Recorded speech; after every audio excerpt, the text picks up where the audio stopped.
Che, ¿es en vivo? No. Bueno, sí, gracias. Arrancamos para no perder más tiempo. Bueno, es un gusto poder presentar con Daniel el trabajo que venimos haciendo desde hace unos meses en términos de esto, pero en términos de este ejercicio, pero en términos de estar charlando temas de economía, ya llevamos bastante tiempo más y es un gusto poder estar colaborando ahora formalmente en un trabajo. Entonces, el título del trabajo tiene que ver con el análisis algorítmico de las discusiones de política monetaria, de las deliberaciones de política monetaria, y nos enfocamos en dos aspectos, que es la capacidad de anticipación y la transparencia en la comunicación. Eso es lo que tratamos de escribir, medir. Ese es el foco del trabajo. Pero antes de ir al foco, querría hacer como un zoom out y hablar en términos amplios de dónde estamos parados y por qué estamos haciendo esto. Entonces, una primera discusión del contexto de este ejercicio tiene que ver con, decir, bueno, hay diversos motivos por los cuales cuando uno estudia macroeconomía quiere enfocarse en expectativas. Esto se desprende, por ejemplo, de trabajos anteriores de Daniel, uno de ellos con Paulo, en parte decir, bueno, si quiero entender los ciclos económicos tengo que entender qué es lo que se estaba pensando o esperando cuando se toma decisiones. Hablar de nociones de equilibrio tiene que ver con explicitar, bueno, cuáles son los modelos mentales de los distintos actores y analistas en la economía. Y hay otras contribuciones, algunas teóricas e empíricas que también demuestran la importancia de expectativas, pero más allá de expectativas, aprendizajes, modelos mentales que pueden explicar resultados macroeconómicos. Entonces, por ejemplo, hay historias donde los prestamistas y quienes hacen inversores reales tienen creencias distintas y es importante ver la dinámica que se desprende. Hay modelos donde el impacto de la política monetaria es función del tipo de análisis que hacen los agentes económicos que responden a las nuevas medidas de política monetaria. Entonces, si estamos en un mundo que todo el tiempo está en equilibrio, la respuesta a una decisión de política monetaria puede ser más grande que en un mundo donde ante un shock de política monetaria los individuos no terminan de ajustar sus conductas al equilibrio porque, por ejemplo, no están computando el nuevo equilibrio resultante de la nueva decisión de política monetaria. Entonces eso tiene que ver con el trabajo de Wernicke y Farrell. Y hay, otras conclusiones. Por ejemplo, puedo terminar hablando de un trabajo empírico que se conecta con lo nuestro.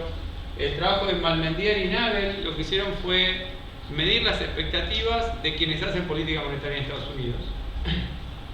Y encontraron que esas expectativas, e incluso sus votos en el comité, están explicados en parte por sus experiencias de vida. O sea, individuos que estuvieron expuestos a distintas etapas con distintos niveles de inflación, forman distintas expectativas en línea con la idea de que las experiencias personales tienen un peso grande en nuestras creencias, más grande del que deberían tener si uno advierte que eventos que ocurrieron en el pasado, que vos no experimentaste, pueden ser relevantes. Entonces hay un problema de la ponderación de experiencias vividas versus experiencias estudiadas en los libros. Entonces, ese es un primer conjunto de papers o de ideas que se relacionan con este ejercicio, es decir, la importancia de las expectativas para entender fenómenos macroeconómicos. Y acá viene una cuestión, si quiere, más metodológica, que tiene que ver con el procesamiento de texto relacionado con macroeconomía. Entonces hay contribuciones que ya tienen sus años. Por ejemplo, Tetlock en el 2007 procesaba información en los diarios y trataba de encontrar asociaciones con lo que pasaba en mercados financieros. Daniel, ese es el libro de Tetlock.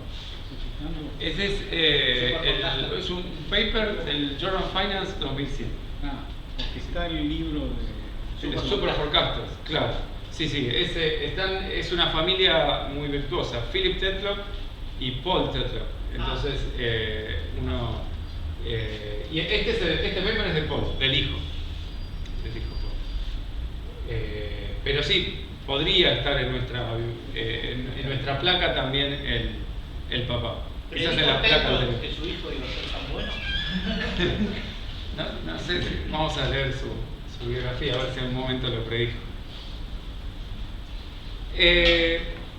Entonces, hay diversas contribuciones, algunas más enfocadas en política monetaria, algunas que tienen que ver con, por ejemplo, describir cómo la conducta de política monetaria está asociada a menciones de qué es lo que pasa en la bolsa y cuando, en qué medida hay intervenciones de política monetaria que están explicadas por esto que en la literatura se conoce como el Fed Put, que cuando hay problemas en los mercados financieros salen a rescatarlos quienes hacen política monetaria. Hay ejercicios que tratan de caracterizar lo que se llama la postura o the stance de política monetaria o la visión que tiene quien hace política monetaria. Y hay algunos trabajos que tienen nuevas formas de procesar información. Por ejemplo, el paper de Golodnichenko lo que hace es mide a través de redes neuronales el tono de voz del presidente de la Reserva Federal o el chairman o chairwoman cuando da la conferencia de prensa y ve que el tono en la conferencia de prensa informa acerca de lo que ocurrirá en mercados financieros y macroeconomía en los siguientes meses. Entonces lo que decimos es, bueno, en nuestro contexto también está la cuestión metodológica, este método para tratar de entender mejor política monetaria. Ahora sí, específicamente, ¿qué hacemos nosotros? Lo que hacemos es tenemos medidas de las discusiones de política monetaria, las deliberaciones entre el año 2013 y 2012, un periodo de 10 años que está centrado en la gran recesión, la crisis 2008-2009. Y primero medimos lo que podría llamarse foresight, o sea, en qué medida esas discusiones contenían información que permite anticipar resultados posteriores. Y por ejemplo, podemos decir que esto está, uno lo puede especializar, qué es lo que anticipan, cuándo anticipan, y que se vincula con una pregunta famosa que hizo la reina de Inglaterra en el 2008 a los economistas, que era ¿por qué nadie lo advirtió? Entonces, eso también es tratar de ver, bueno, en qué medida fue advertido, cuándo. Por supuesto, esta pregunta es mucho más amplia, ¿no? Nuestra pregunta es más chica, enfocada en ventanas de pronóstico relativamente cortas. Y la respuesta es sí, que teníamos expectativas racionales. Porque adoptamos expectativas racionales. Sí, y después empieza la discusión que se agranda. Y la segunda pregunta que tratamos de destacar bastante específica es la transparencia. ¿En qué medida, si existe alguna información que uno puede extraer de las reuniones, esa información está presente en las comunicaciones que hacía la Reserva Federal unos días después de la reunión? 21 días después de la reunión se distribuían las minutas de la reunión y esas minutas nosotros queremos medir en qué medida reflejan el tono de la reunión y de esa forma transmiten la información que transmite el tono. Metodológicamente nosotros usamos dos tipos de documentos, las transcripciones de la reunión y las minutas de la reunión. Hay 8 reuniones por año, entonces son 80 observaciones. Y en términos de procesamiento de texto empleamos un abanico de distintas técnicas. Hay 3 técnicas que tienen que ver con los LLM, los Large Language Models o grandes modelos de lenguaje. Y hay 2 que tienen que ver con métodos más tradicionales de diccionario, de frecuencia de palabras. Y para poder cerrar esta introducción, acá tenemos los resultados.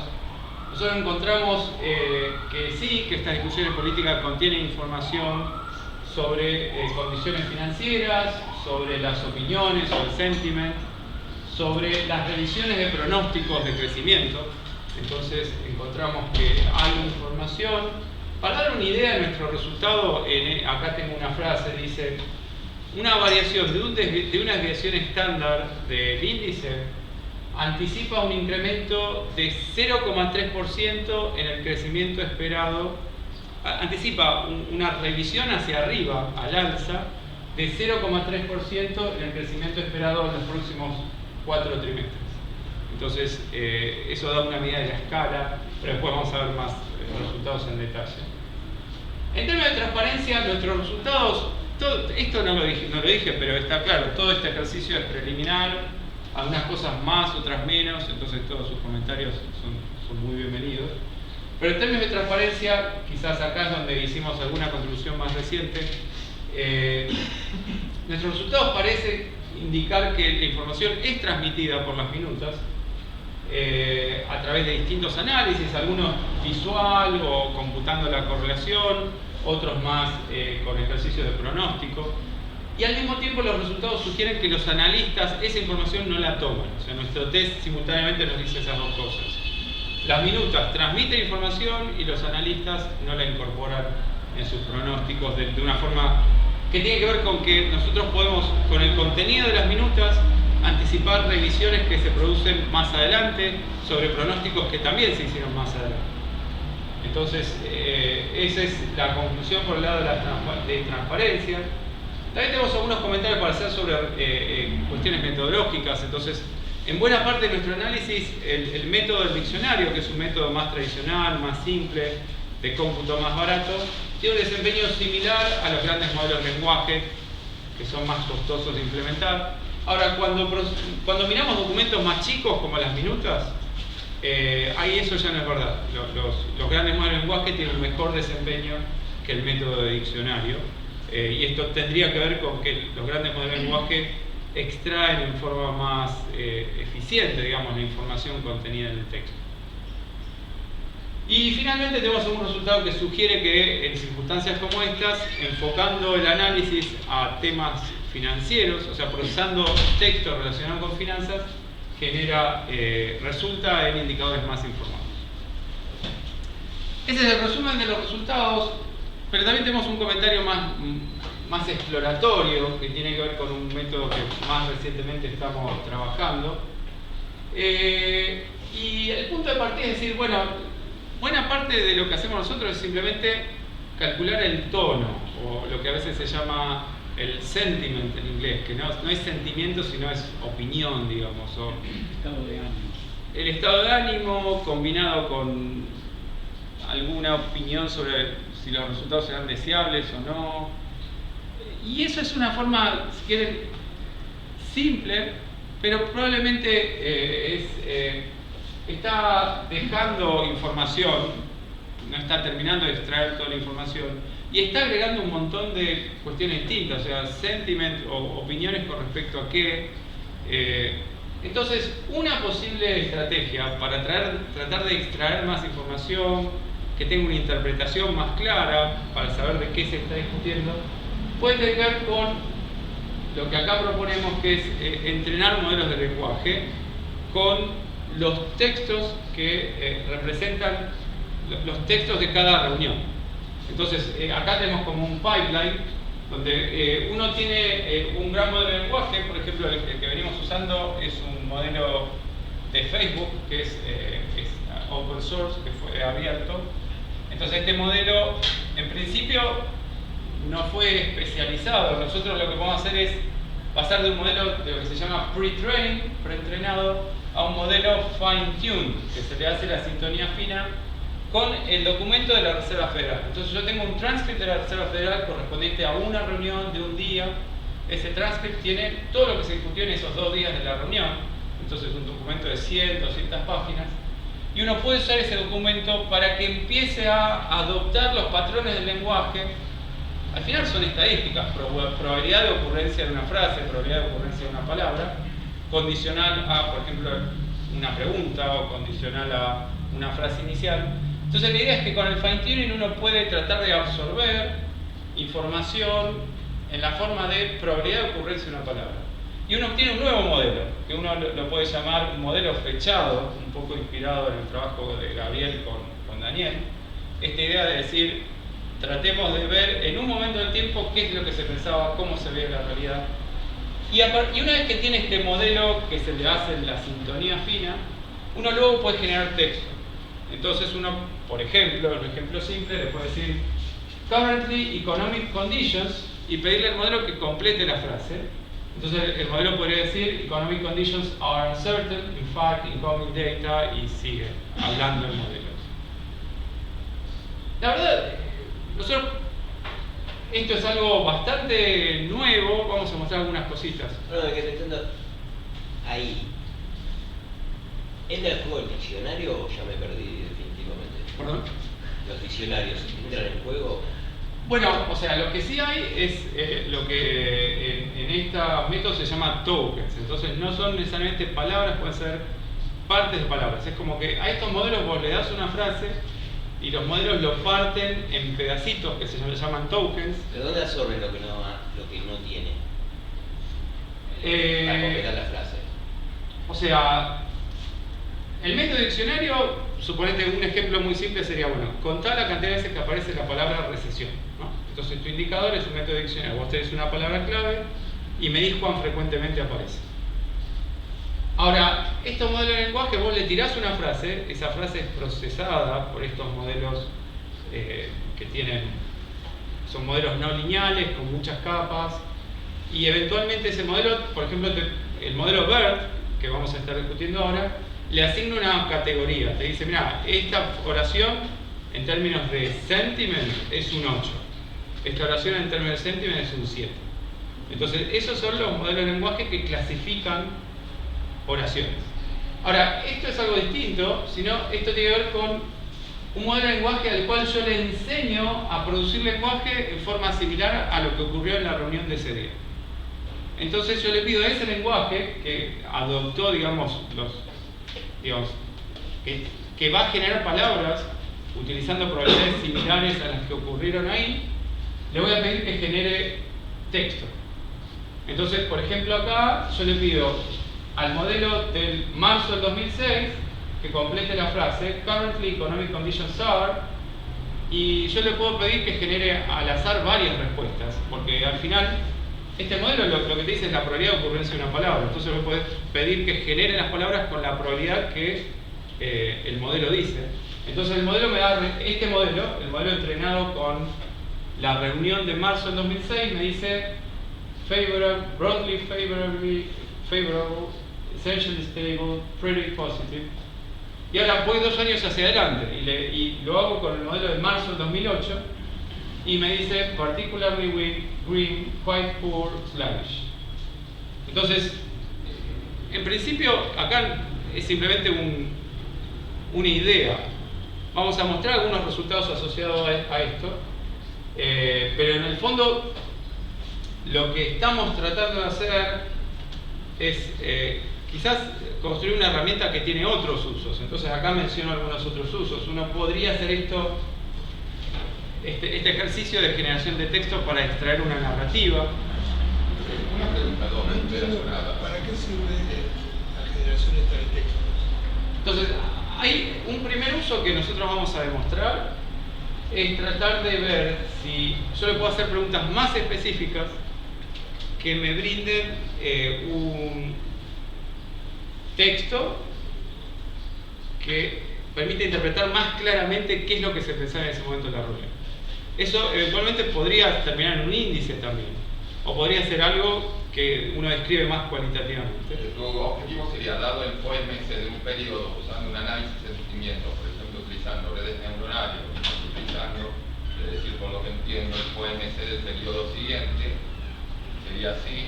Mira, o sea, acá, digo, si quieres, la motivación para hacer esto es decir, lo que estamos haciendo hasta acá es pobre. O sea, nosotros, computar sentiment es muy limitado, queremos tener algo mejor, algo más preciso, porque computar sentiment es así, yo te doy un documento de 200 páginas, digo, procesámelo y decime qué es lo que sentían entre 1 y 10. Y eso luce pobre, limitado, y uno piensa que hay mucha riqueza en los textos, y esto podría ser una estrategia para extraer mejor la información. Entonces, lo que estamos mostrando acá es simplemente que nos hable sobre las condiciones económicas actuales.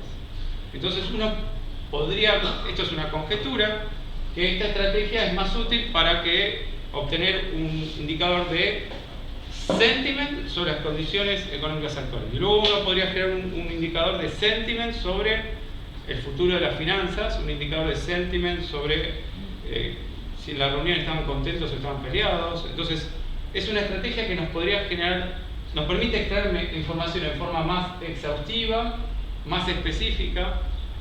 Y hay otros usos. Entonces, acá menciono, por ejemplo, narrative extraction. Entonces, venimos charlando con Daniel bastante de eso. Entonces, disculpame, para entenderlo, sería, dado el análisis de sentimiento, usando por ejemplo el modelo BERT o el modelo Llama o cualquier chat, cualquier modelo de redes neuronales, la idea sería, por ejemplo, el análisis de sentimientos en esos documentos, OMS.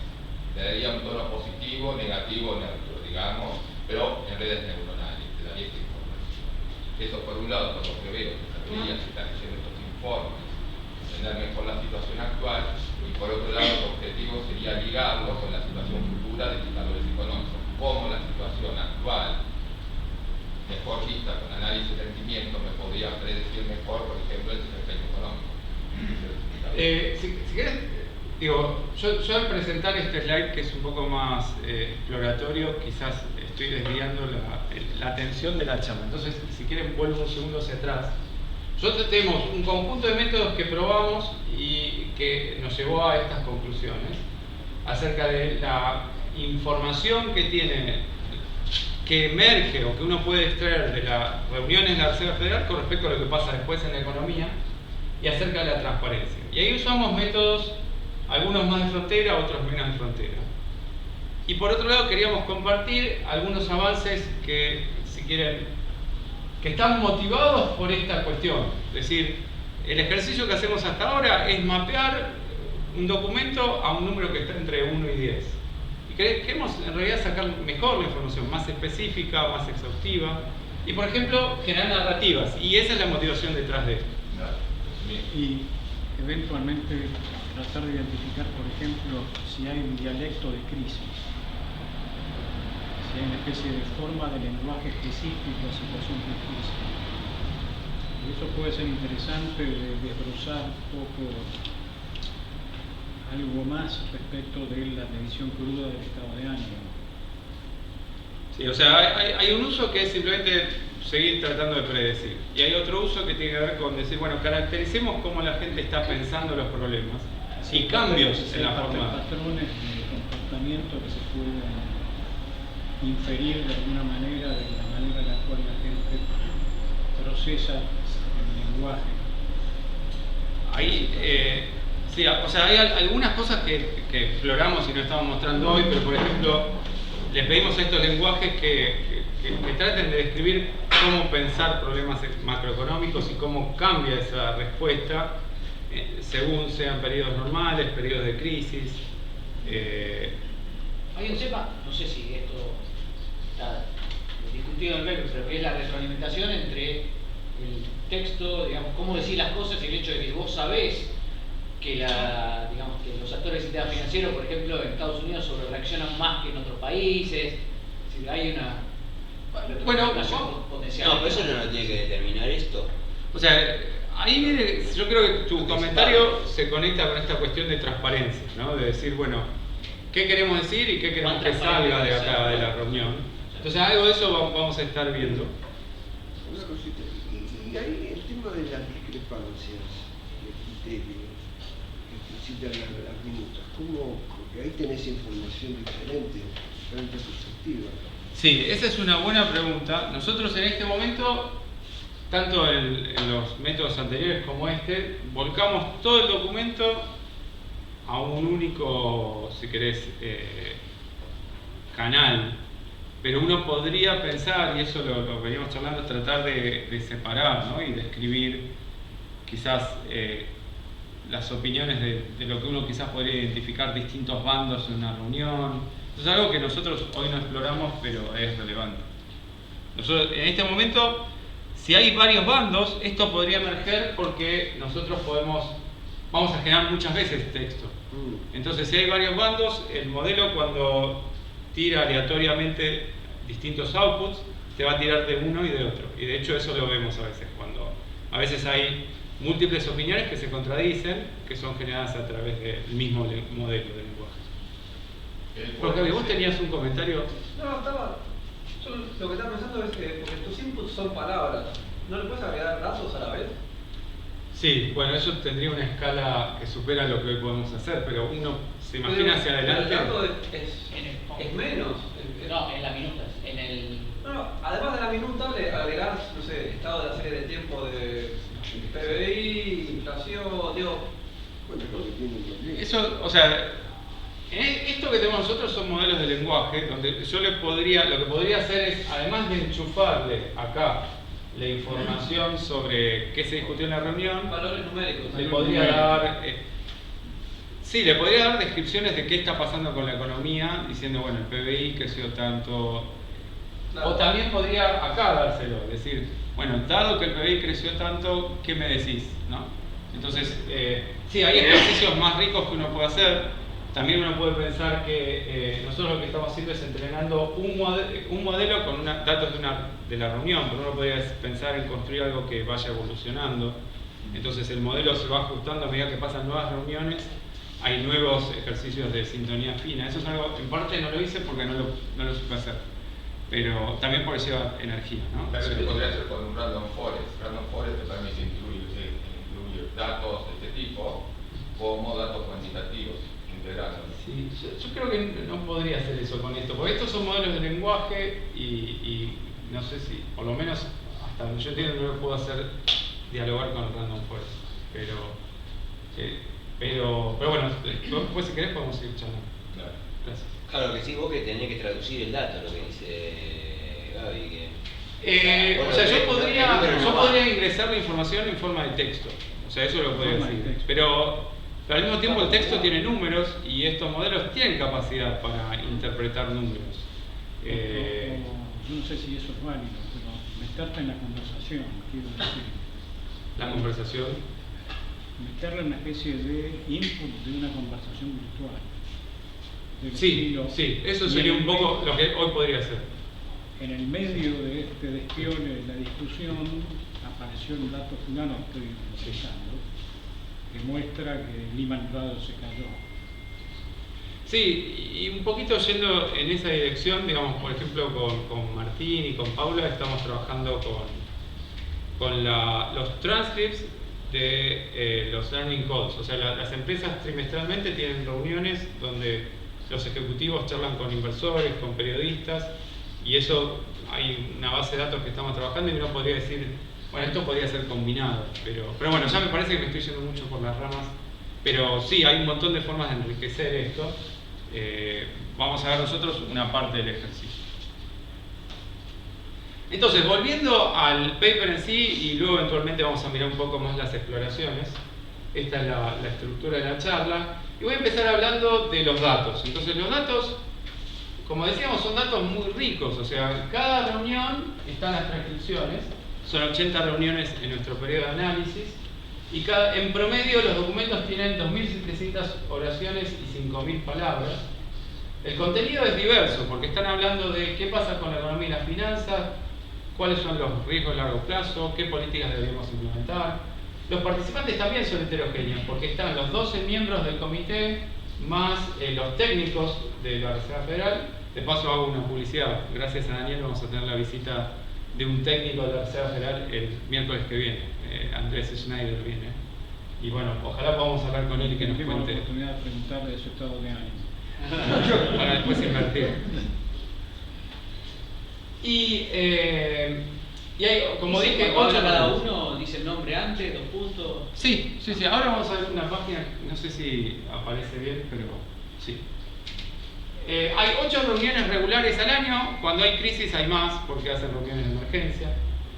Nosotros nos quedamos solo con las regulares, no tenemos las de crisis en este análisis. Y estos datos están disponibles 5 años después. Los datos que son disponibles rápidamente, 21 días después, son las minutas, que son documentos que son alrededor de 1/10 de lo que representan los transcripts, pero claro, están disponibles antes. Y acá tenemos una imagen, bueno, lamentablemente es la tapa, entonces no aparece esto, pero sí aparece mencionada la persona y lo que dijo. Entonces acá tenemos un ejemplo, esto es junio del 2005, hubo una reunión, esta reunión la destaco porque la crisis económica se dispara, está entre la segunda mitad del 2007, 2008, 2009, Pero a mediados del 2005, en junio del 2005, hubo una reunión donde dijeron, bueno, hablemos de las hipotecas, hablemos del precio de las casas. Tenemos un problema. Entonces, los técnicos de la Fed hicieron 5 presentaciones sobre ese tema en esa reunión.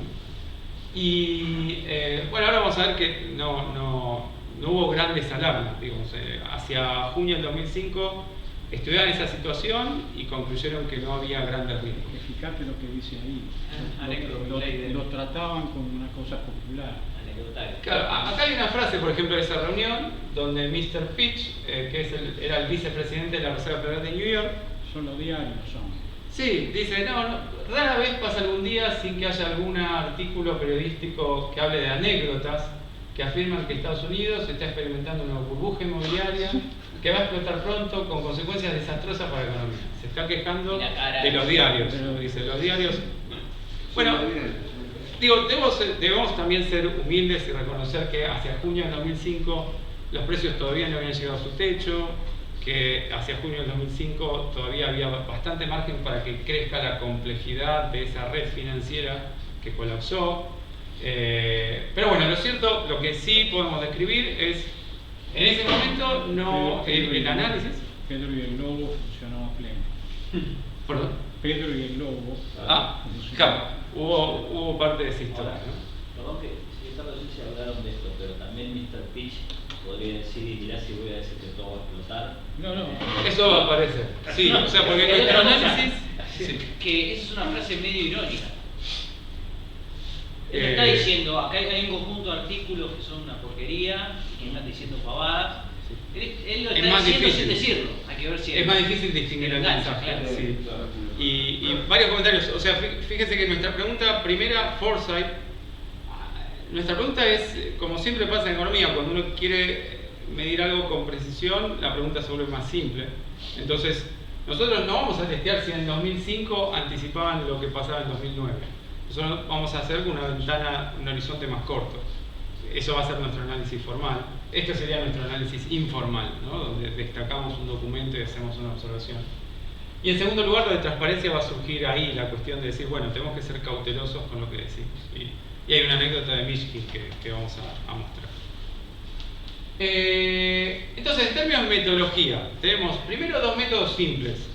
Uno es, bueno, contemos cuántas palabras negativas aparecen y qué proporción del total representan. Y acá seguimos un diccionario popular del 2011. Y luego otro método tiene que ver con, encontremos las palabras relacionadas con incertidumbre y veamos cuán frecuentemente aparecen. Y ahí lo que usamos es un modelo entrenado que detecta similitud entre palabras, dado un corpus de entrenamiento. Esos son los métodos que uno podría llamar simples porque es el bolsa de palabras. Poné palabras en bolsas y decime cuántas hay. En cambio, los grandes modelos de lenguaje tratan de entender la estructura del lenguaje, tratan de interpretar una palabra en su contexto, tratan de representar frases, no palabras. Entonces ahí tenemos 3 métodos.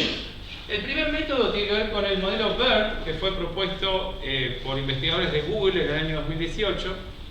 Y nosotros lo que hacemos es, ese modelo le hacemos el fine tuning, la sintonía fina, con un conjunto de 2000 oraciones que etiquetamos manualmente. Entonces tenemos 2000 oraciones, las etiquetamos manualmente según sentiment, le alimentamos esa base de datos de entrenamiento al modelo y el modelo luego nos clasifica nuevas oraciones. Le tiramos oraciones y las clasifica según los patrones que aprendió con esas oraciones etiquetadas.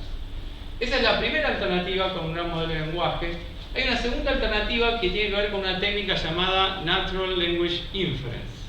Entonces lo que hace esta técnica, vos le tirás una oración que querés clasificar, que sería la premisa, y una segunda oración que es la hipótesis. Entonces tu hipótesis, por ejemplo, es, este es un ejemplo de sentimiento positivo.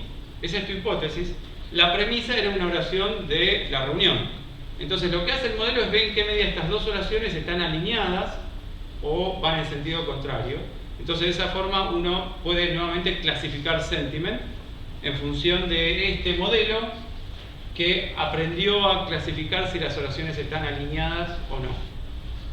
El tercer método es, usamos la API de OpenAI para pedirle a ChatGPT, en su versión más barata, no tan cara, a ChatGPT, a la versión 3.5 Turbo, le tiramos una oración y le decimos, ¿podés clasificarlo en términos de sentiment del 1 al 10? Y nos devuelve, esto es todo automático a través del API, y nos devuelve un número entre 1 a 10. Entonces estos son 3 métodos a través de los cuales vamos a computar índices. Exuberancia irracional y masana, ¿no?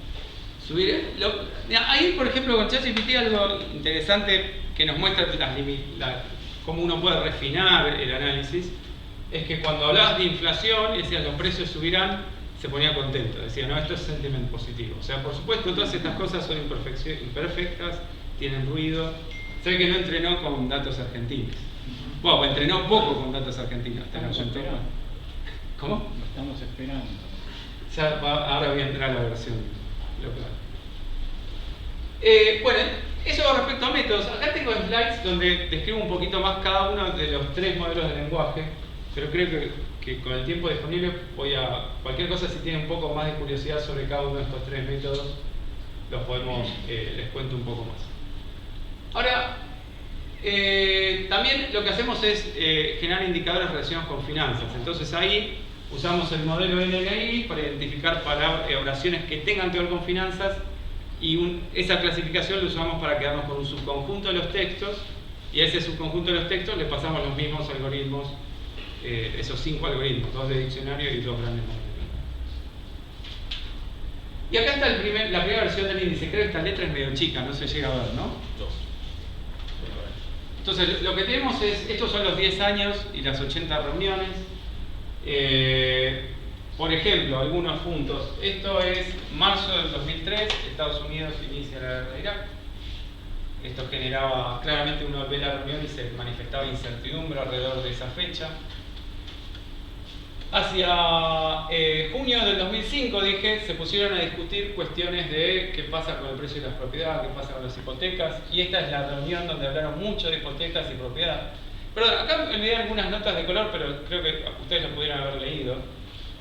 La palabra riesgo aparece 146 veces, hipoteca 129 veces, housing 174 veces. Se habló mucho de housing, hipotecas, y sin embargo no había mucha alerta. En parte, en este documento la palabra crisis apareció 2 veces, lo descubríamos con Daniel, y una de las 2 veces que aparece la palabra crisis era para hablar de falta de trabajadores. Nos estamos quedando sin trabajadores, hay una crisis. Entonces, claramente lo que se percibía en ese momento no era un evento severo. Y esto el modelo lo resume con esta observación. O sea, es un número, este es un índice estandarizado, entonces en promedio vale 0 y estamos arriba del 0 en este periodo. Acá empieza a caer el precio de las propiedades, en abril del 2006.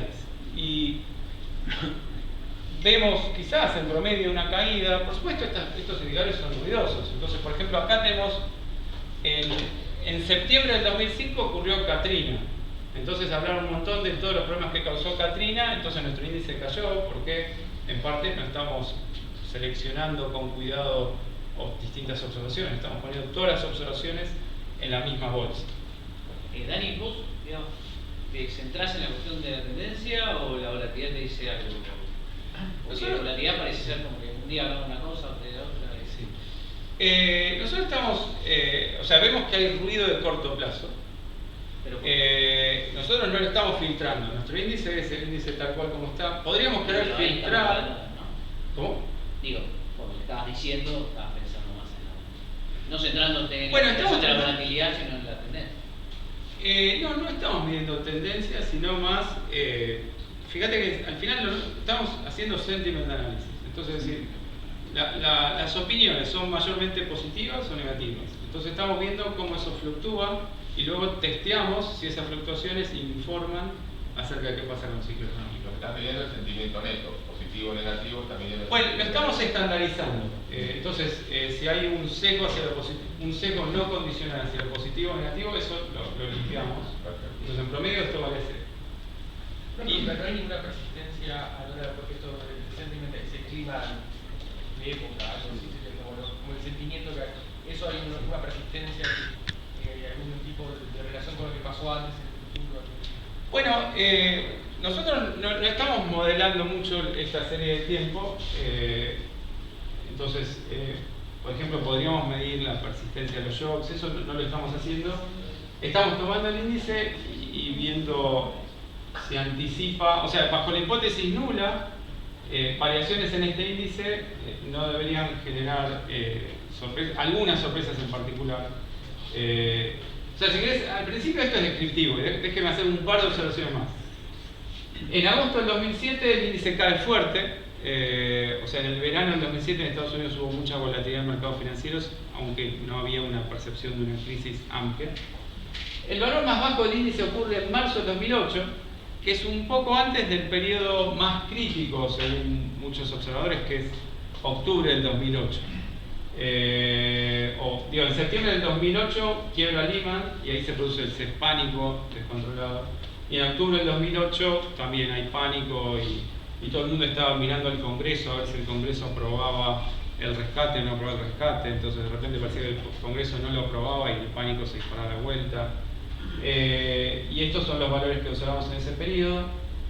Un par de comentarios más. Acá hacia el 2006 hubo una pequeña mini crisis financiera y uno puede pensar que esto puede estar asociado a Europa también. Y acá hubo tensiones por el techo de la deuda en 2011. No, ya, 2009, ¿no? Esto es... no, hay un error, sí, está mal el slide. Sí, es 2010, mayo del 2010.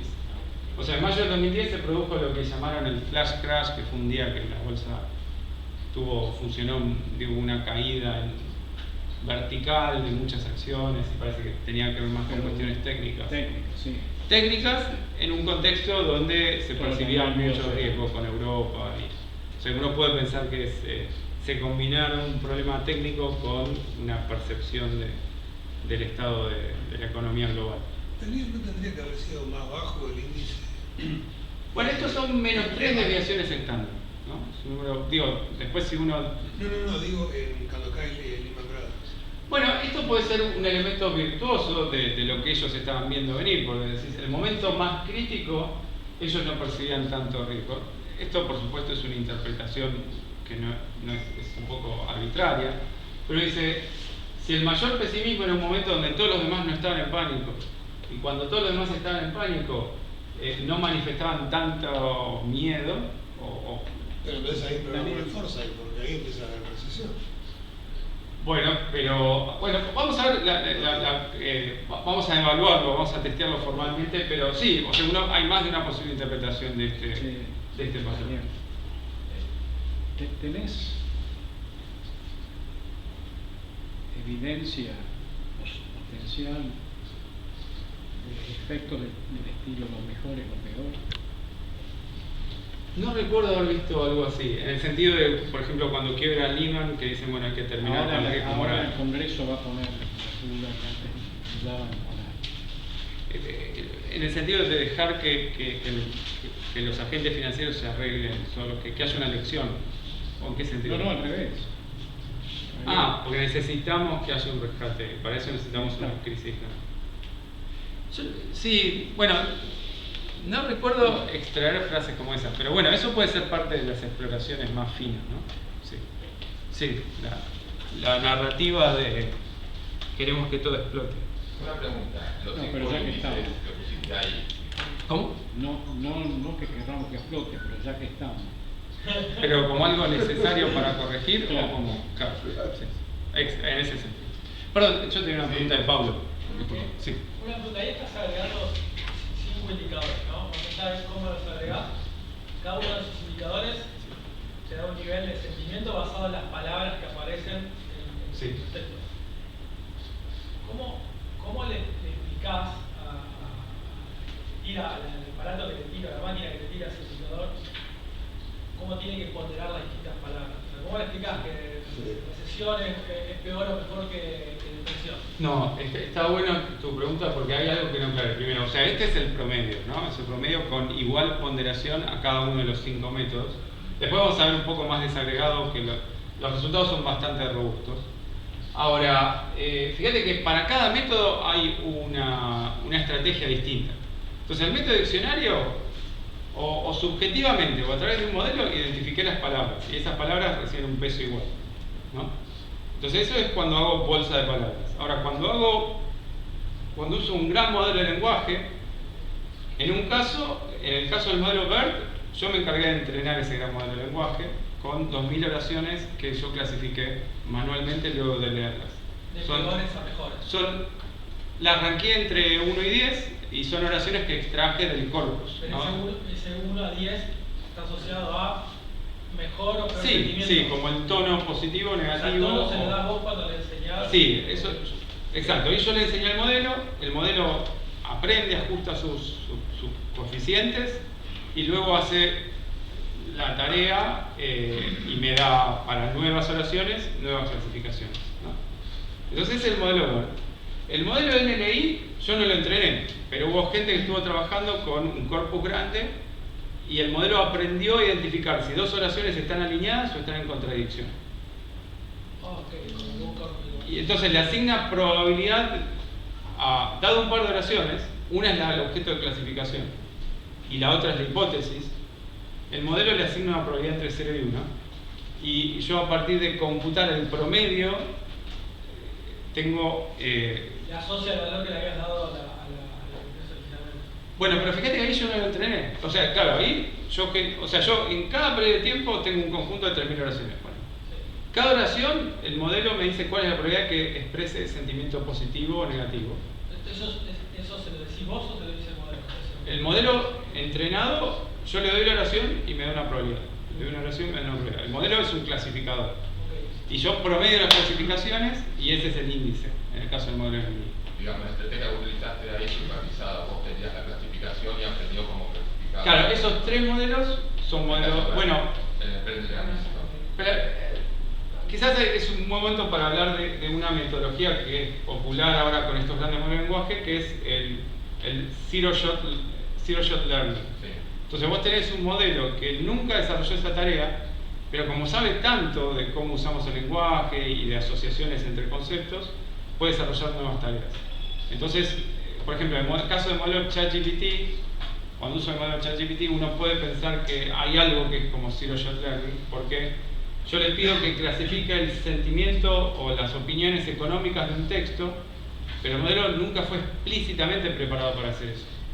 Pero como entiende tanto sobre las asociaciones entre palabras, conceptos, es capaz de generar un output informativo. Inclusive el format que tenés, tal vez un problema, usando y que podría solucionar en el futuro se desarrolla eso, porque son 8 reuniones al año, y si son 10 años son 80, lo cual es limitado para entrenar un modelo, son 80. Claro, pero yo en cada día tengo una oración.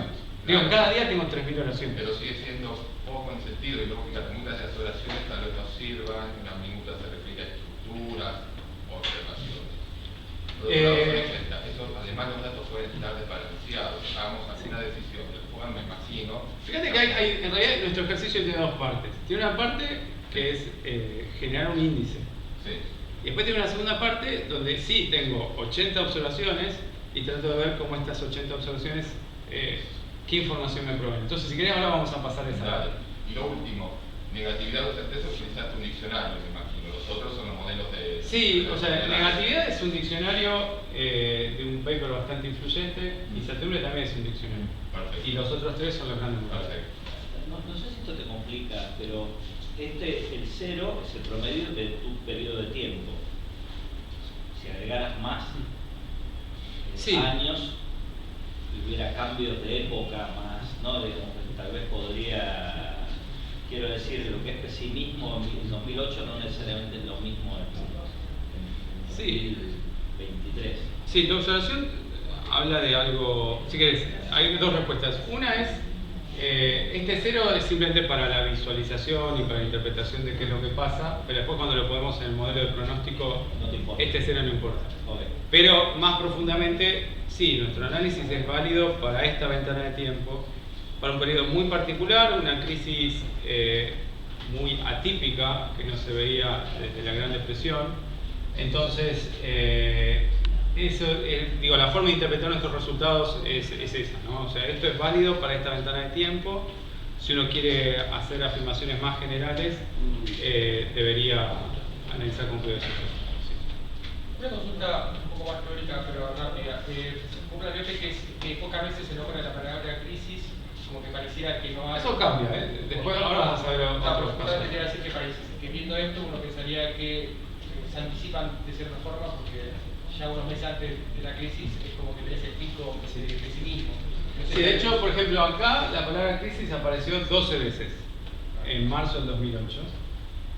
Si quieren anticipo un poco, apareció 12 veces en los transcripts, 0 veces en las minutas. Y eso nos empuja a decir, bueno, ¿hay comunicación estratégica? Si quieren les anticipo, nuestros resultados preliminares sugieren que no, más allá de esa observación de lo que pasó en marzo del 2008. Tabú.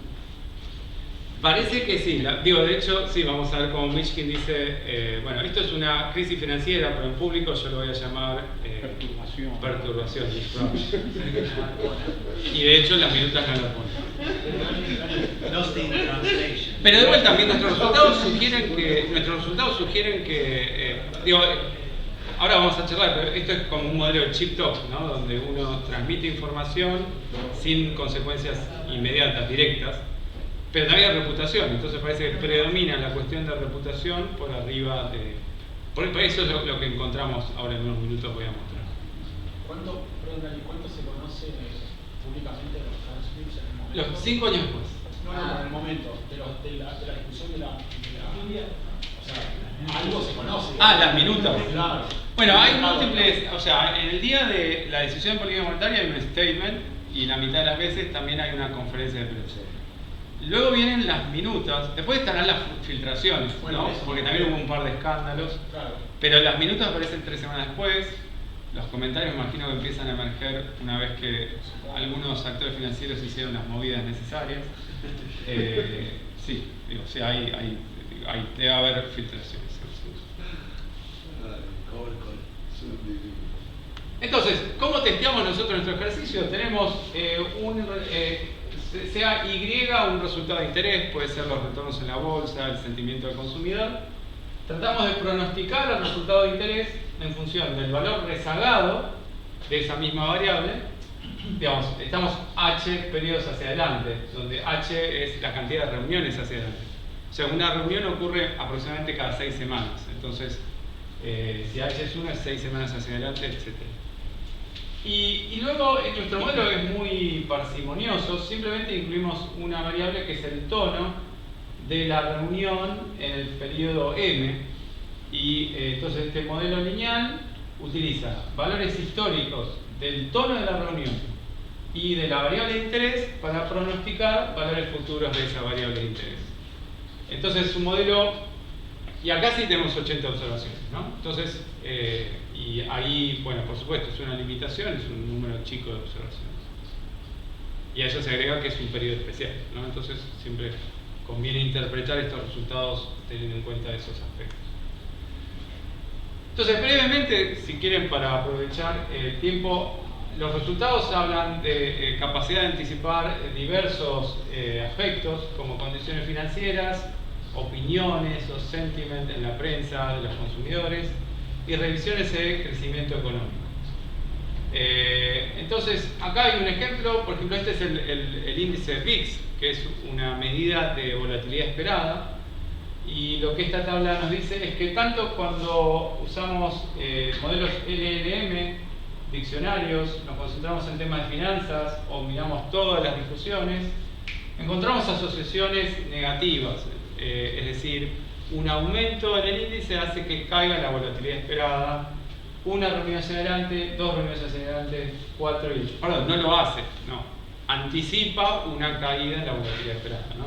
Cuando aumenta sentiment, una desviación estándar caen, bueno, por ejemplo acá 6 puntos la volatilidad esperada, 8 reuniones hacia adelante, 8 reuniones hacia adelante, perdón, yo cuando dije 8 reuniones hacia adelante es un año hacia adelante, de acuerdo, un año hacia adelante. ¿Eso no es una especie de reversión a la media? Bueno, pero no te lo está capturando el índice, o sea, esto que estoy reportando acá es el valor de este coeficiente. O sea, yo ya tengo una constante, una pendiente al valor rezagado y es este coeficiente que estoy reportando. ¿Sí? Está bueno que entonces lo que estoy diciendo es el valor que va tomando el tono es informativo sobre el valor esperado más allá de la esperanza no condicional y de la información que me provee el valor hoy del VIX. Entonces vos tenés el valor hoy del VIX, el valor hoy del tono y querés anticipar. O sea, si hay algún elemento de reversión a la media, esto ya estaría acá. Antes que lo digan, pero la reversa también es cierto. Podría. O sea, Que influye. que influye. Sí. Sí, No es que anticipa, sino que en realidad hay tenemos que ser totalmente eclécticos.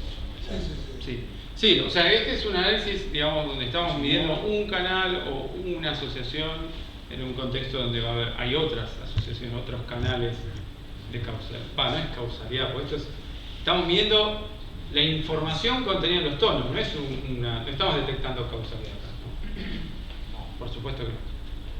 No, pero por lo que vi así medio por encima, parece como que a medida que aumentas la ventana tiene más poder explicativo, ¿no? El coeficiente estimado es más grande, o sea que lo que uno diga es la variación en el valor esperado del VIX se hace más grande cuanto más te dejas en el tiempo. Sí, correcto, no lo destaqué. Sí. ¿Y algo parece? ¿Cómo? No, ¿por qué pensás que puede pasar eso? Bueno, o sea, una posible explicación natural sería que la información que anticipa el índice de tono es información que se va acumulando, ¿no? Se va acumulando el tiempo. Entonces, digo, sí, es un punto, me parece importante para destacar. De 2 a 4 te baja en general, es más mixta la cuestión. No sé, como que parece que había algo por el tema de 8 a 8. Sí, debemos tener cuidado sobre el intervalo de confianza de estas estimaciones, pero acá estamos saltando cuatro reuniones hacia adelante, ¿no? Entonces, pero sí, una propiedad de nuestras estimaciones, y esto vale para otros indicadores, es que si uno se pregunta, bueno, ¿qué información está anticipando el tono? Y estas estimaciones a lo largo del tiempo sugieren que contiene información sobre lo que pasará en las próximas 8 semanas, en las próximas 16 semanas, en las próximas 50 semanas, se sigue acumulando información. Pero no pregunta el tono, por otro lado, no podría expresarse. El QMC también determina, comité, la tasa de interés. Supongo que si tiene un tono positivo, va a decir no aumentemos la tasa de interés, lo cual va a influir en el PIB futuro. Bueno, tu pregunta tiene que ver con algo que nosotros hace un rato venimos pensando, cómo poder separar mejor. O sea, detrás de la discusión de política económica está, por un lado, el análisis de la situación económica y la discusión de qué vamos a hacer. Entonces nosotros en esta versión del trabajo no estamos discriminando entre esos dos elementos, pero claramente es algo que nos gustaría avanzar en esa dirección. Parte de la respuesta podría tener que ver con esos modelos entrenados de lenguaje, entonces le pedimos que responda a preguntas sobre distintos temas, pero no es el único camino, pero es algo que lo tenemos en nuestra lista para hacer. Gracias. Una consulta, ¿probaron con algún componente nacional para sacar nacionalidad? No, sí, es algo que no hicimos, podríamos hacer. Están más Fíjate, felices de vacaciones. ¿Cómo? Si están más felices de vacaciones. Claro, uno podría, no lo pensamos, pero es algo que podríamos contemplar. En principio, digamos, algunas evaluaciones, claramente la hipótesis nula es que beta es igual a 0. Entonces, si quieren, vamos a un caso. O sea, digo, estos son retornos en la bolsa, el sentiment del Wall Street Journal, este es el consumer sentiment del Michigan Survey. Pero acá tenemos las revisiones de pronóstico. Entonces acá lo que estamos viendo es si el pronóstico es revisado para un lado o para el otro. Entonces esta es una variable que bajo nuestra hipótesis nula es, en promedio el pronóstico no se mueve, porque si usaste eficientemente la información disponible, el pronóstico en promedio, en la medida que vos estés minimizando el error cuadrado, no se mueve. Y acá encontramos coeficientes positivos. Es decir, cuando aumenta el tono, en promedio a futuro se revisan hacia arriba. Acá tenemos una primera tabla que es una reunión hacia adelante y acá tenemos una segunda tabla que es sumando la reunión, 2 reuniones hacia adelante. Entonces esta es la suma de las revisiones de pronóstico para un pronóstico de una ventana fija. Entonces acá está, este es el caso de los pronósticos del staff de la Reserva Federal. Y este es el caso de los pronósticos de el Survey of Professional Forecasters, o sea, este es el sector privado haciendo pronósticos. Y acá encontramos coeficientes que nos dicen que un poco lo que anticipábamos. Un trimestre hacia adelante, el crecimiento esperado es revisado hacia arriba 0,36% en este caso. Fíjense que también esto vale para cuando utilizo todos los transcripts solo de finanzas, el tono solo con los modelos de lenguaje, el tono solo con el método de diccionario. Más allá de que los coeficientes varíen, es un resultado robusto. Ahora, esto significa que los colegas que hacen esos pronósticos creen que los de la Reserva Federal saben más, ¿no? Bueno, hay más de una interpretación. Entonces, ahora cuando pasemos a Transparency va a haber una interpretación un poco más clara en la dirección de inatención. Pero una interpretación es que 21 días después ellos reciben las minutas, se enteran de qué se dijo en las minutas y ajustan inmediatamente su pronóstico. Vamos a ver que no es eso lo que sucede, sino lo que sucede es que esas minutas contienen información a la cual no le están prestando atención. Entonces, a medida que pasa el tiempo, va llegando, la realidad muestra su cara y los pronósticos se ajustan. Esa es nuestra interpretación. O sea, lo que estoy diciendo es, ¿por qué los pronósticos se mueven después en la dirección de lo que dijeron ellos? Una posibilidad es, vos te enteraste de lo que dijeron y te movés como ellos hablan. La otra posibilidad es que lo que ellos decían anticipan sucesos económicos que luego son incorporados por los pronosticadores. Entonces, eso parece lo que está pasando. Pero que en ese caso no estás suponiendo de cierta forma, ¿no?, que tiene el verdadero modelo, porque que la siga pegando siempre. Bueno, ahí estamos entrando en una discusión más difícil, ¿no?, de cuál es el modelo subyacente a los pronósticos. En principio nosotros, si querés, la hipótesis nula suele ser, bueno, asumamos que hay un modelo de análisis compartido, eso sería el modelo tradicional, ¿no? El modelo tradicional, hay un modelo de análisis compartido, la información va fluyendo y vos actualizás tu modelo y tu pronóstico. Esa sería la hipótesis.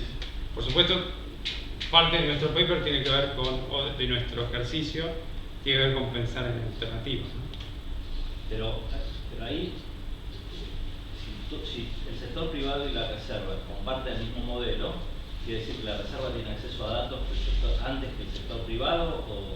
Claro, entonces si mantenemos el supuesto del modelo, entonces son los datos. O sea, hay gente que está procesando información y otra gente que no la está procesando. La pregunta es si esa información que está siendo procesada está disponible.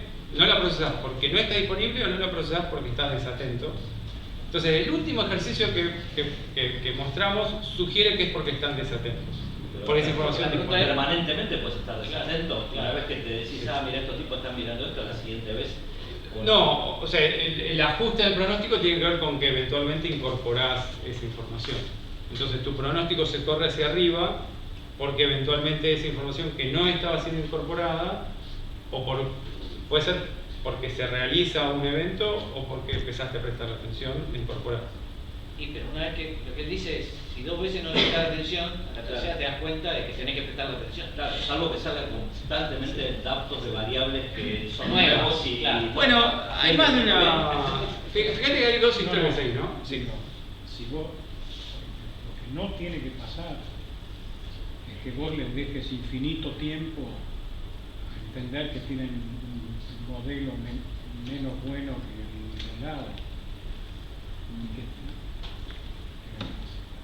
Pero por ahí en 3 minutos una atención de equilibrio, ¿no?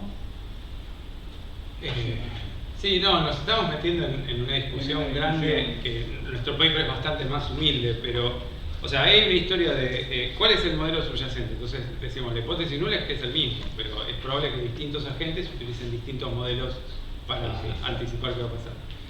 Segundo, puede ser que a veces es óptimo no usar toda la información disponible, porque es costoso incorporar información.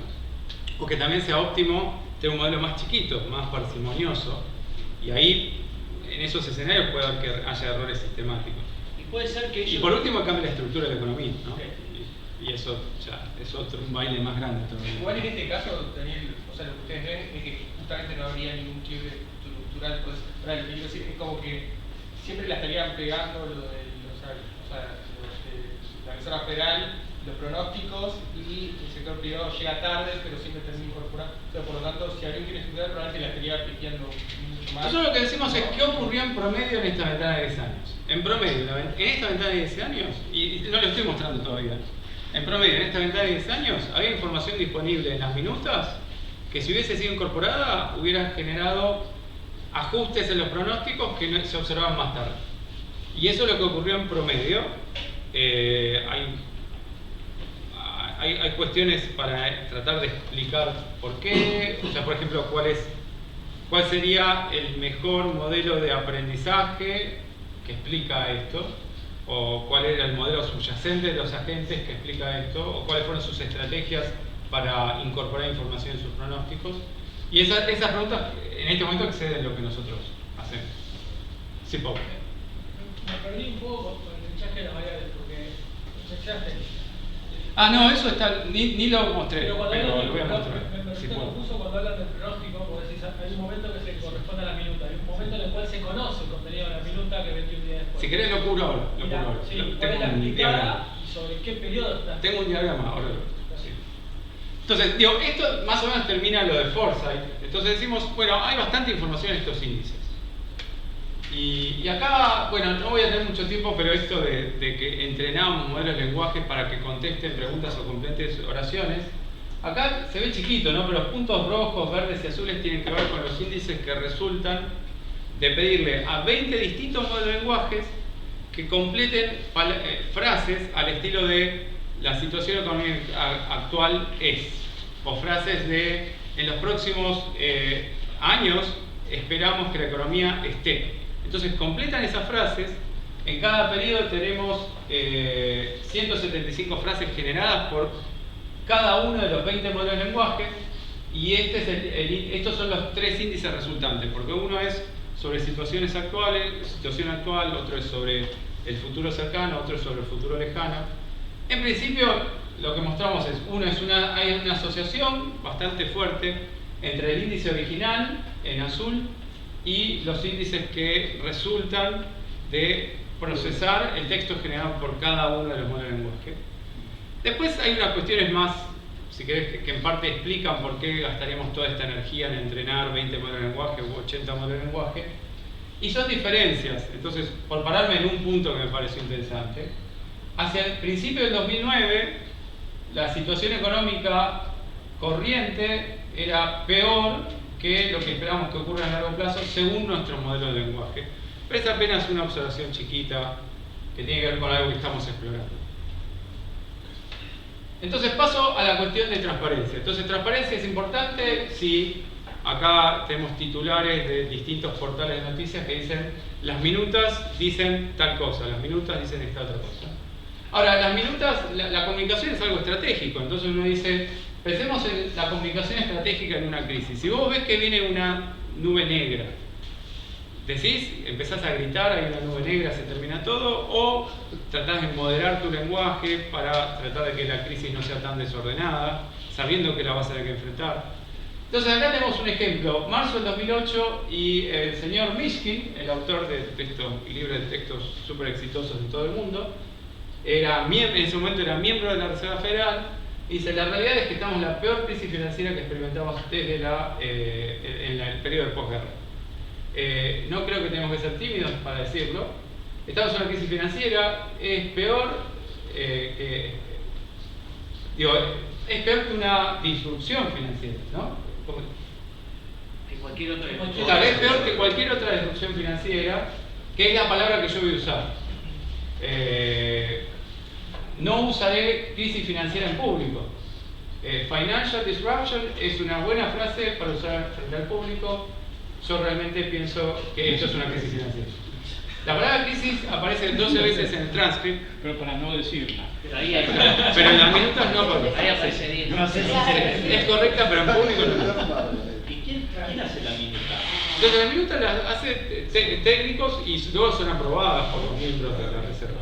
Pero entonces hay son hay que analizar eso. Personal del como que son, ¿no? Che, ¿te acordás del cuadro ese de Magnitsky, de la pipa? Sí. Esto no es una pero fíjese, este es un ejemplo anecdótico, o sea, el documento tiene 200 páginas y esto es un conjunto de frases dentro de un documento gigante. Entonces uno quiere ir más allá de la anécdota, uno quiere procesar sistemáticamente esto. Digo, para observar las minutas no aparece la palabra crisis y la palabra disruption aparece una vez. Entonces parece que quien hacía las minutas le prestó atención a esto. Ahora, Posiblemente. Esto es interesante para lo que estábamos conversando antes y que si se anticipa o se influye. Porque acá claramente no usa la palabra crisis para no no agravar la cosa, ¿no? Claro. Pero bueno, la minuta, pero no la transcripción, porque con tanto rezago que no tiene. nosotros, digo, este es un ejemplo para motivar nuestro análisis. Entonces, ¿cuál es nuestro análisis?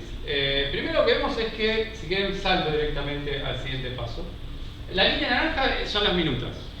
Y esto es marzo 2008. Entonces, efectivamente, en marzo 2008 la línea naranja está arriba del azul. Esto sugiere motivos para decir, bueno, quizás esta transparencia no es absoluta. Por otro lado, la correlación es 0.84. Entonces, cuando la cosa está mal, baja la línea. Quizás no baja tanto como debería al principio. O sea, esto es difícil testear algo alrededor de 3 observaciones. Entonces, nosotros lo que podemos decir es, hay una asociación fuerte entre el contenido de las minutas y el contenido de los transcripts. O sea, este es el índice de tono, ¿no? Para cada uno de los documentos. Ahora, lo que también hicimos fue agarrar el modelo de lenguaje entrenado en cada uno de los 20 periodos, ¿se acuerdan que habíamos entrenado? Y le pedimos al modelo de lenguaje que produzca, que complete las oraciones de las minutas. Entonces, cada minuta tiene alrededor de 200 oraciones. Cada una de esas oraciones nosotros nos quedamos con las primeras 4 palabras o, en una especificación alternativa, nos quedamos con la primera mitad de la oración. Y le pedimos a cada uno de los 20 modelos de lenguaje que complete la oración. Y luego, que complete la oración, generamos entonces un índice alternativo, el índice, si quieren, sintético o artificial. Y lo que nos da ese índice es que alrededor del periodo de la crisis, el índice que generaría el robot está por arriba del índice que generaron los humanos. Entonces esto es como un tipo de auditoría automática, algorítmica, que de acuerdo a esta metodología, que por supuesto hay algunas cosas para observar, sugieren que no hubo en ese periodo, si quieren, una manipulación clara de los contenidos, fusión. Lo que está ocurriendo es que el bot hubiera sido más optimista. Entonces, eso es lo que estamos haciendo. Una consulta, también lo podés ver por ese pico que tenés antes, que parece ser más... Bueno, acá los dos índices están no están estandarizados. Esto, porque fíjate que esta escala va son los valores. Entonces no hay estandarización. Entonces nos da que en este periodo de boom, digamos, era más pesimistas. Puede haber algo ahí. Entonces, sí. O sea, lo que encontramos es que hay, digamos, por supuesto, hay dispersión, pero esa dispersión no parece ser consistente con tratar de moderar el boom o de estimular el momento de crisis. O sea que esto sugiere que aprobaron esta auditoría de inteligencia artificial. Porque las reuniones de emergencia, digamos, las incluyeron, incluso supongo que porque se metían un poco de ruido, pero uno capaz tendría que pensar que en las minutas de las reuniones de emergencia capaz son más pesimistas o menos pesimistas. Buena observación. Sí, o sea, ahí en este ejercicio la verdad valdría la pena prestarle atención al minuto. Sí, gracias. Digo, perdón, a la existencia de otras reuniones que podrían aparecer en los minutos. Gracias. Para interpretar un poco... Sí, perdón, creo que había un comentario más. Con respecto a la diapositiva anterior, yo no recuerdo si lo veo en el paper o no, contrastaron el indicador que emerge de Wall Street Journal, por ejemplo, a ver a qué sigue, si las minutas o... Sí, eso es algo que nosotros, lo del Wall Street Journal, lo usamos exclusivamente para ver si lo que se discute en la reunión anticipa el tono del Wall Street Journal. Encontramos que sí, pero hay, digamos, la verdad es que cuando uno mira esto, es como que nosotros estamos viendo algunos canales, pero hay un montón de otras cosas que podemos hacer y en particular eso no lo hicimos. Una cuestión puntual, uno no pensaría que sí las minutas, sino porque la transcripción no es unos meses después. O sea, las minutas se publican 21 días después, las transcripciones 5 años. ¿Cuánto tiempo después? 5 años. ya no tiene ningún efecto, no sé, capaz que estoy teniendo una hipótesis, pero por ahí no tendría ningún efecto. Sí, las minutas es algo más. Sí, o incluso las filtraciones, ¿no? Porque puede haber filtraciones. Sí. O sea, lo que se discute en la reunión puede llegar a un si no se discute. Una cosita, sí. Pero todo se refiere, hagamos todo el trabajo, a la validez de la aplicación de estas redes neuronales aplicados a fuentes. No, ese no es el foco. El foco del trabajo es tratar de medir. Estás usando el tono para, digamos, hay dos formas de medir el tono. Una el diccionario, que lo estás utilizando, utilizas el índice, y otro a través de los modelos, por ejemplo, ver un modelo de redes neuronales. Sí, usamos diversos métodos, pero el foco del trabajo no es eso. El foco del trabajo es foresight y transparency. Y dejame presentar el último de transparency. Dale, porque tenía duda con el overfitting. Entonces, lo último que quería mostrar es el ejercicio de tratamos de ver si el contenido de las minutas publicados en el trimestre Q-1 anticipa la revisión de un pronóstico que fue expresado, digo, esto tiene que ver con lo que decíamos, Pablo, del timer, ¿no?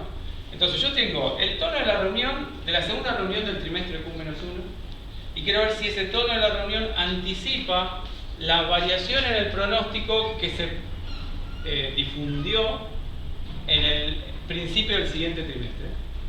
Y lo que entre estos dos puntos hay 21 días, entonces esta gente pudo haber leído las minutas. Y quiero ver si el cambio de pronóstico entre este periodo y este periodo puede ser anticipado utilizando el tono en Q-1.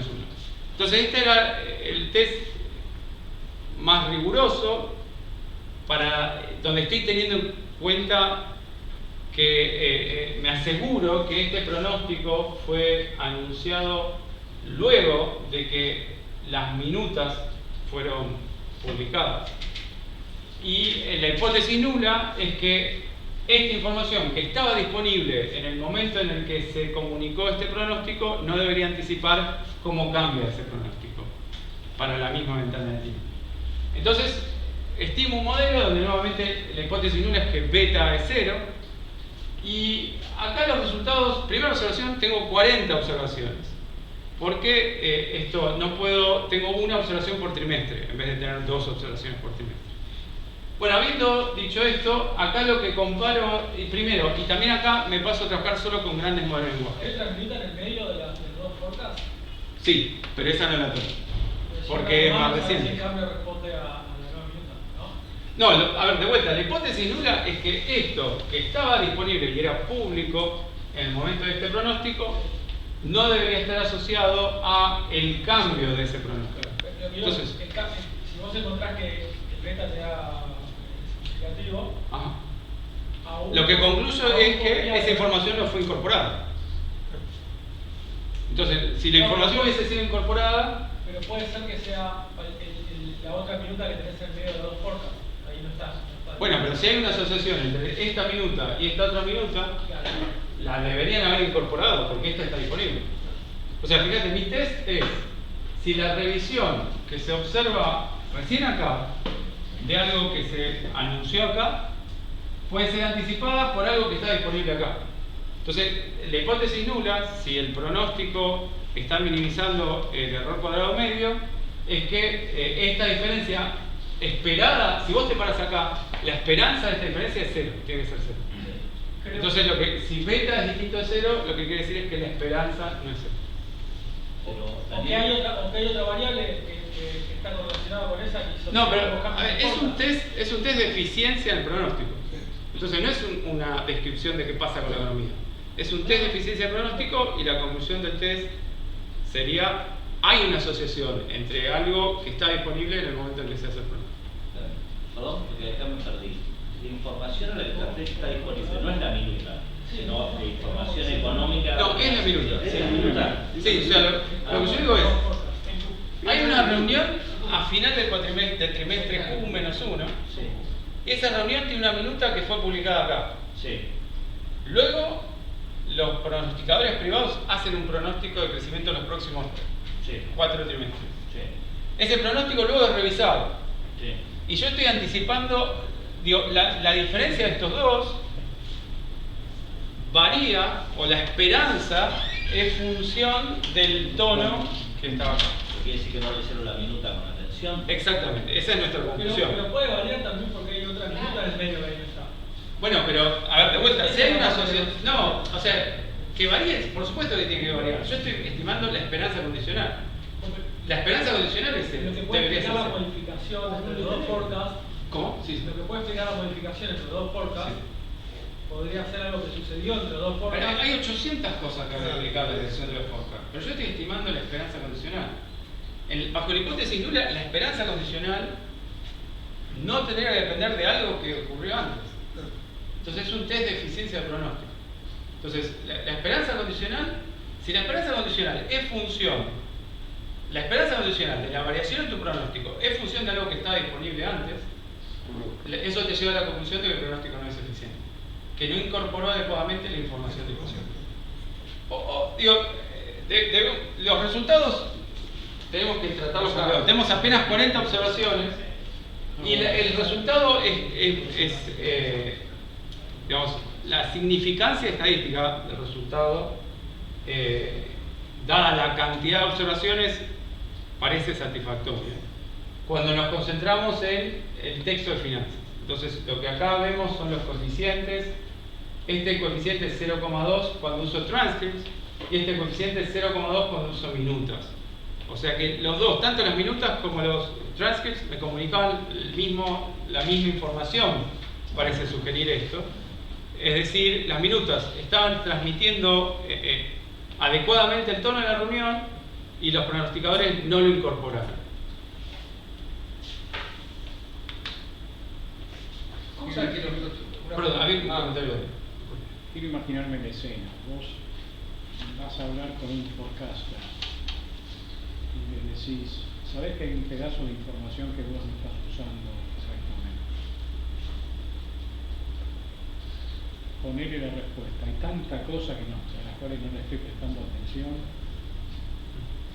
O te dice, sí, la leí, pero no me valió la pena. Yo tengo un umbral para no andar cambiando todo el tiempo.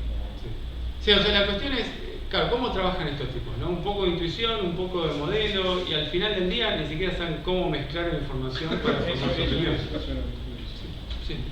Y vos le pones un pedazo más de información y le decís, la verdad que... Gracias. Sí. Lo tendremos en cuenta. Yo no quiero excederme con el tiempo. Este era el último resultado que tenía para compartir, pero si querés, Nico, te contesto la pregunta. De las minutas, tú lo que planteas es que te mejora la predicción, o sea, lo entendí por ese lado. Ahora, ¿por qué partir del supuesto? Esto solamente lo está y se me pasó, de que no